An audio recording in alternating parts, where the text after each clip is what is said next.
Bienvenidos al sitio La Voz de los Poetas.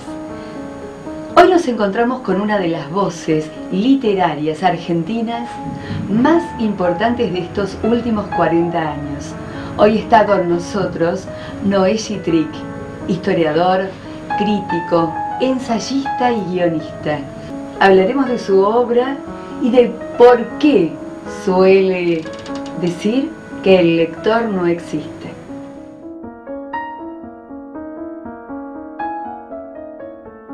Bienvenido, Noé Gittrick.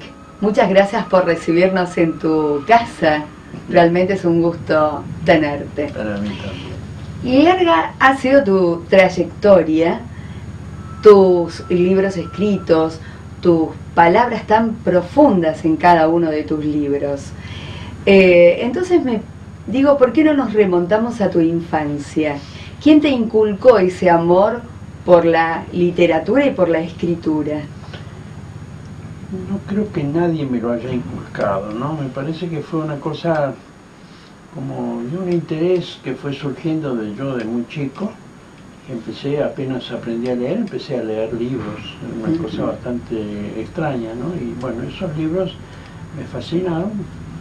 Supongo que a todos los chicos sí se les hace leer los libros, la literatura del siglo XIX, un Alejandro Dumas, un Salgari, una cosa así, son fascinantes para cualquier niño. A mí me fascinaron, pero me quedé en esa fascinación. La mayor parte de los niños, me imagino que después pasan a otra cosa que tiene más interés para ellos. Para mí el interés residió en ese tipo de lectura. Y siguieron permanentemente, es decir, fui leyendo más y más permanentemente. Sí. Hasta un periodo en el que hubo como un lapsus bastante consistente, es decir, cuando emigramos del campo a Buenos Aires, yo tenía apenas 9 años, hubo un periodo que podemos llamar de adaptación a la ciudad y a la vida y a todo lo demás, que duró varios años, ¿no? Claro. Y al cabo de 4 o 5 años, cuando yo tenía 14 o 15, apareció un libro que lo recuerdo siempre porque creo que le debo esta posibilidad de escribir, posibilidad en el sentido de que fantaseé con que yo también podía. Nada más que eso, ¿por qué no podría yo también escribir alguna cosa que valiera la pena? Y ese libro era uno de Rubén Darío. Esa poesía de Rubén Darío me fascinó, me atrapó, y ahí es cuando me dije, ¿por qué no? ¿Por qué no? ¿Por qué no? Y empecé a garabatear cosas muy, supongo que, olvidables todas, nada importante. No fui un Rimbaud, para nada. Rimbaud, Sí. si uno piensa que Rimbaud a los 17 años ya abandonó la poesía y había dejado una poesía verdaderamente extraordinaria, pues la mía en ese momento fue olvidable desde que empezó, ¿no? Así, Claro. pero bueno, pero eso no significa otra cosa que una permanencia, es decir, seguir en la lectura, seguir improvisando algunos textos, escribiendo en cuadernos, en papeles, etcétera, mezclado o combinado o, digamos, teniendo que alternar con otro tipo de intereses más tenues, quizá menos definidos, pero más obligatorios. Por ejemplo, tener que trabajar, estudiar, la familia, en fin, toda una cantidad de cosas que son, bueno, obviamente previsibles, ¿no? Y por abajo, por el medio, también seguir escribiendo de a poco, ¿no? Vos hiciste la carrera de letras. Sí, pero fue una Sí, decisión, porque mi escuela secundaria fue de comercio. Pero al final de la escuela de comercio, en el último año, ya como que la pulsión por hechos culturales más vastos me llevó a pensar que esa decisión o esa inclinación por la lectura podía canalizarse de otro modo. Entonces ese año, que fue un año clave de la vida de Argentina, el año 45, era una cosa, una avidez increíble por cine, teatro, música, pintura, ver todo, ir de acá para allá, con amigos o sin amigos, solo, al Teatro Colón, acá, allá, ¿no? Una cosa así. Y entonces, por lo tanto, ese mundo, digamos, que se me estaba presentando, me resultaba infinitamente más atractivo que lo que me esperaba de haberlo dejado de lado y haberme entregado responsablemente a esa profesión que aparentemente pues, tenía que ser lucrativa. Es decir, cuando entré a la escuela comercial, un hermano mío ya lo había hecho, él había seguido después la Facultad de Ciencias Económicas, y mi padre, que tenía una incidencia fuerte, sí, creo que me condujo a esa escuela pensando que me tendría que ganar la vida en algún momento, ¿no? Pero al fin renuncié a esa posibilidad e ingresé a la Facultad de Filosofía y Letras en la idea de que ese era un ámbito en el que esa inclinación o ese interés podía completarse, podía armarse, podía darme un sustento mayor que el que tenía, porque yo era la pura improvisación, ¿no? Ir a las librerías de la calle Corrientes, comprar libros viejos que me sonaban, leer, en fin, hablar de literatura o de eso que leía con algunos pocos amigos en ese momento. Era todo muy anárquico y espontáneo y, digamos, autorreferente en cierto sentido, ¿no? Digo, autorreferente no es la palabra, como que todo volvía a mí mismo, ¿no? Y necesitaba algún sustento exterior, alguna trama exterior. Y eso pensé que la facultad me lo iba a dar y yo creo que me lo dio la facultad. Porque también es como director del Instituto de Literatura de Hispanoamericana de la UBA. Pero no en aquel momento. No, sino mucho tiempo después. Pasado ¿cuántos años? No, 30 años. No, más. Yo terminé la facultad en el año 52. Terminé la facultad y me nombraron director del instituto en el 92, o sea, 40 años después. 40 años después, o sea, has escrito durante esos 40 años acerca de Lugones. La historia se ha complicado muchísimo. Sí. ¿Y qué diferencia uno encuentra? Obviamente que encuentra diferencia entre la poesía, el historiador. ¿Cómo se ve Noé Gittrich como poeta, como historiador, como guionista, porque también fuiste guionista? Episódicamente, no es algo que reivindique demasiado, ¿no? Habré hecho una o dos cosas. Hicimos un guión para una película que me pareció después, cuando la vi, muy mala.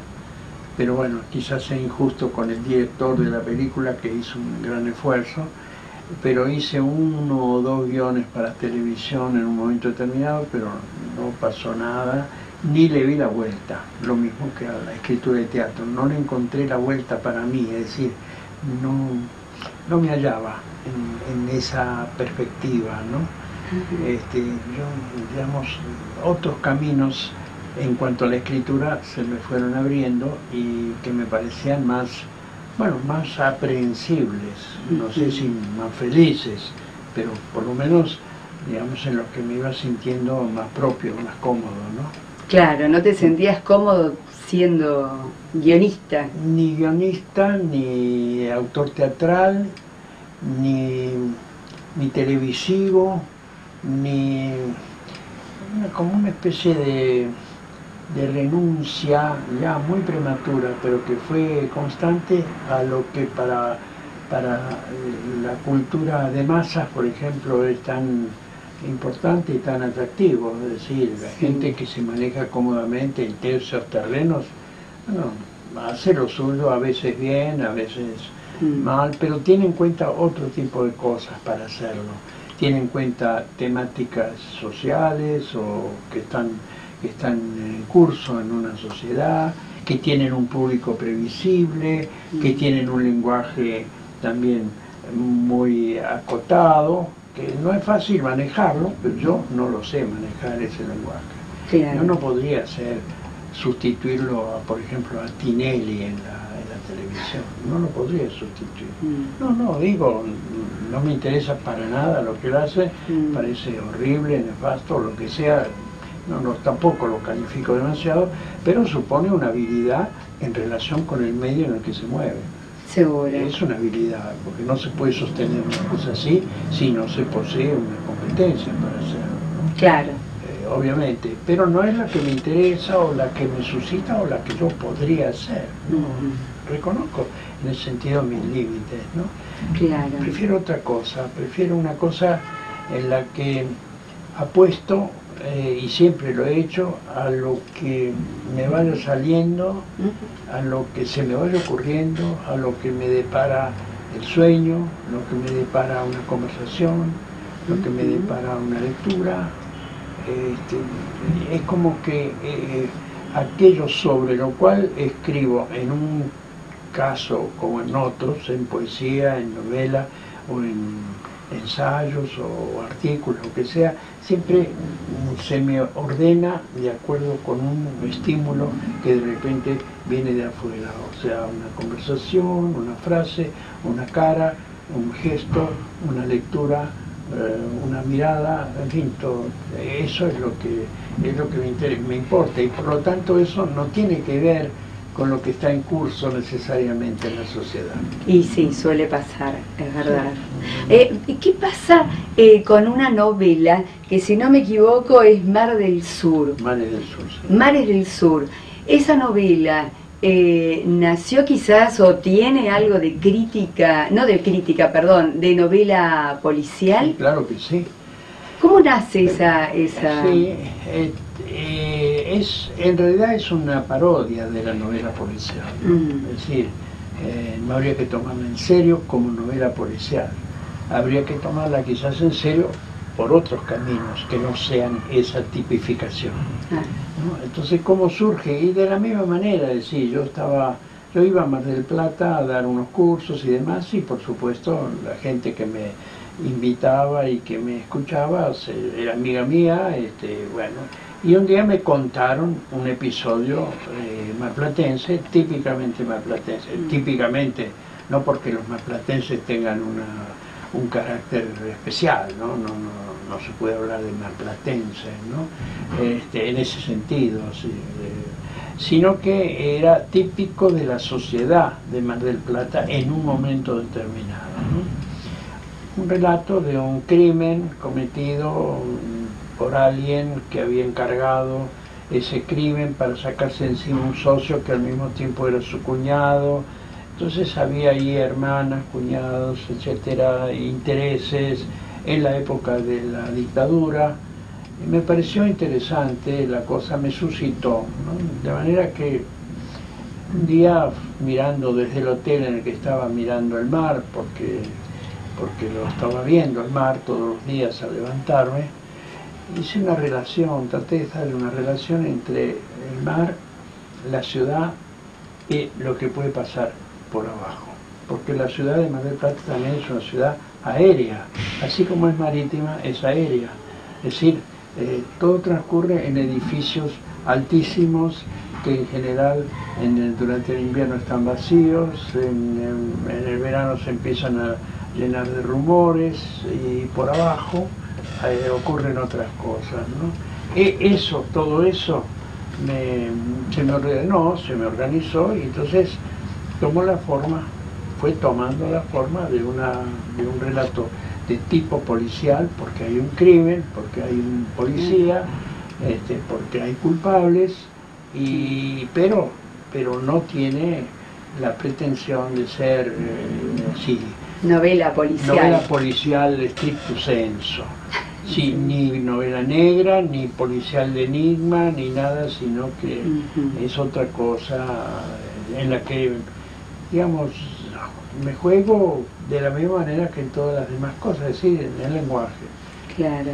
Me interesa ir resolviendo verbalmente en el campo de la escritura lo que se me va presentando, lo que se va desarrollando con una lógica también bastante previsible, donde hay un criminal, hay un aliado del criminal, claro, hay una circunstancia, hay un lugar, hay un secreto, hay una revelación, hay una atmósfera, hay un servicio que se le presta a alguien que está por arriba. Aparece entonces como telón de fondo la dictadura, en fin, todo eso. Eso es este texto que se llama Mares del Sur, ¿no?